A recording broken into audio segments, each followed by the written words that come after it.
तो दोस्तों आज बात करते हैं फाउंडेशन के बारे में कि आपके घर का जो बुनियाद है वो बुनियाद मज़बूत भी रहे और आपका ख़र्चा भी कम आए। तो दोस्तों मैं मिस्त्री सुभान एक और न्यू वीडियो के साथ आपकी खिदमत में हाज़िर हूँ।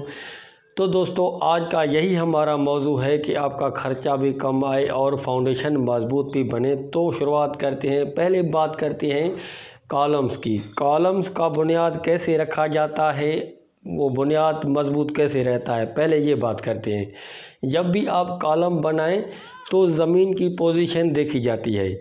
तो यहाँ पर जो ज़मीन है मैं उसके मुतालिक आपको बताता हूँ। ये ज़मीन यहाँ कुछ सैलाब है, 3 फुट से नीचे गहराई, 3 फुट से ज़्यादा अगर गहराई में जाते हैं तो पानी निकलता है। तो इसलिए हम 3 फुट से नीचे यहाँ नहीं जा सकते। तो 3, 3.5 या 4 फुट आप कॉलम की नीचे खोदाई करें।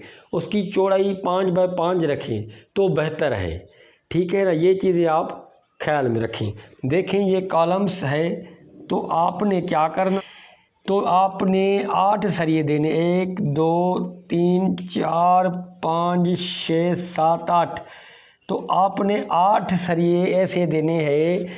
वो आपने 8 सरिये 4 सूत के 8 सरिये ऐसे देने हैं, 8 सरिये जाली में ऐसे देने हैं, ठीक है।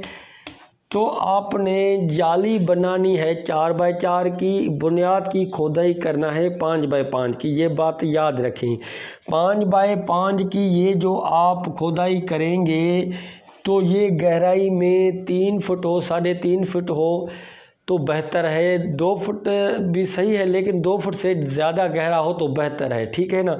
तो 2.5 फुट 3 फुट की गहराई में खोदाई करनी है, 5 बाय 5 इसकी चौड़ाई होनी चाहिए, ठीक है। ये बात समझ में आ गई। फिर आपने क्या करना है, फिर आपने उसमें अच्छे तरीके से धमक से उसको बिठाना है। फिर रोड़ी उसमें आपने भरनी है।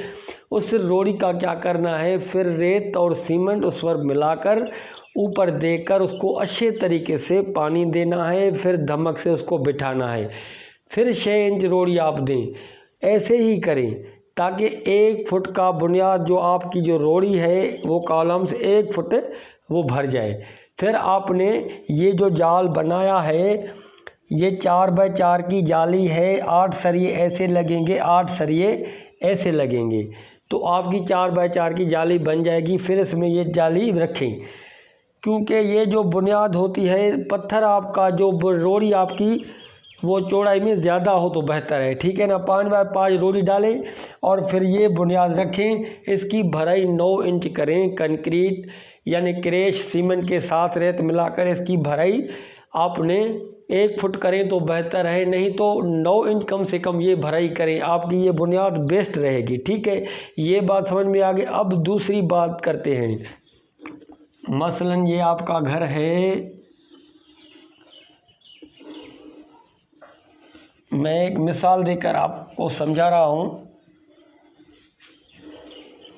ये आप का एक सिंपल सादा सा मैंने घर रख दिया। ये 2 कमरे एक आगे हॉल है। तो इसमें आपने क्या करना है, जैसे आपकी ईंटें भी बचें और आपकी बुनियाद भी मजबूत रहे। तो देखें ये जो बाहर वाली दीवार है ये दीवार आपने लाजमी देनी है क्योंकि मिट्टी की जो फिलिंग होती है यही दीवार रोकती है। तो ये दीवार आप 13 इंच की दीवार रखें। बुनियाद चाहे आप 5 फुट 6 फुट 7 फुट ऊंचा रखें जहाँ पर आप फर्श लगाएंगे, तो ये आप लाजमी करें। तो आपने अब क्या करना है, ये कॉलम्स की ये जाली जो मैंने बनाई है ये एक यहाँ 2 3 4 5 6 7 8 9, तो ये 9 जालियाँ रखें। फिर आपने क्या करना है, अब ये चुनाई न करें, ये ईंटों की चुनाई न करें, ये भी ना करें, ये भी ना करें। ये तो ऑलरेडी आपको करनी पड़ेंगी। बीच में जो भी दीवारें आपकी आएँ तो आपने क्या करना है, 1 ये 2, ठीक है, ये भी दीवार, अगर अंदर ये 3 ये दीवारें, अंदर जितनी भी दीवारें हैं आपने ईंटों के कॉलम देने हैं। ये ईंटों के कॉलम आपको कैसे देने हैं, तो इसकी जो बुनियाद है 1 फुट ही भरनी है आपने, जैसे मैंने बताई कि उसमें रोड़ी 1 फुट हो, इसकी खोदाई भी इतनी होनी चाहिए। अच्छे तरीके से खोदाई करके फिर 18 बाय 18 इंच का आपने कॉलम खड़ा करना है, वो ईंटों का बनाना है। ये बीच खाली छोड़ने हैं, कोई मसला नहीं है। ये इसका जो स्पेस आपका अगर 15 फुट का रूम होगा तो बीच बीच में अगर ये कॉलम आएगा तो आपका लेंथ ये 7 फुट बनेगी, तो कोई लेंथ नहीं है। तो जितना बड़ा आपका घर हो तो ये ईंटें बचा सकते हैं, लेकिन ये कॉलम की मजबूती आप ऐसे ही दें जैसे इसको देते हैं। RCC कॉलम की ये मजबूती है, ईंटों का कॉलम भी ऐसे ही आपको बनाना है। फिर आप प्लंथ बीम लगाकर अपना ऊपर काम करें। तो दोस्तों ये मुख्तसर सी वीडियो हमने आपको बताई, तो आप कमेंट्स करके अपनी राय का इजहार लाजमी किया करें ताकि हम बेस्ट से बेस्ट मालूमात आप तक पहुंचा सकें। तो दोस्तों मिलते हैं अगली वीडियो में। अल्लाह हाफ़िज़।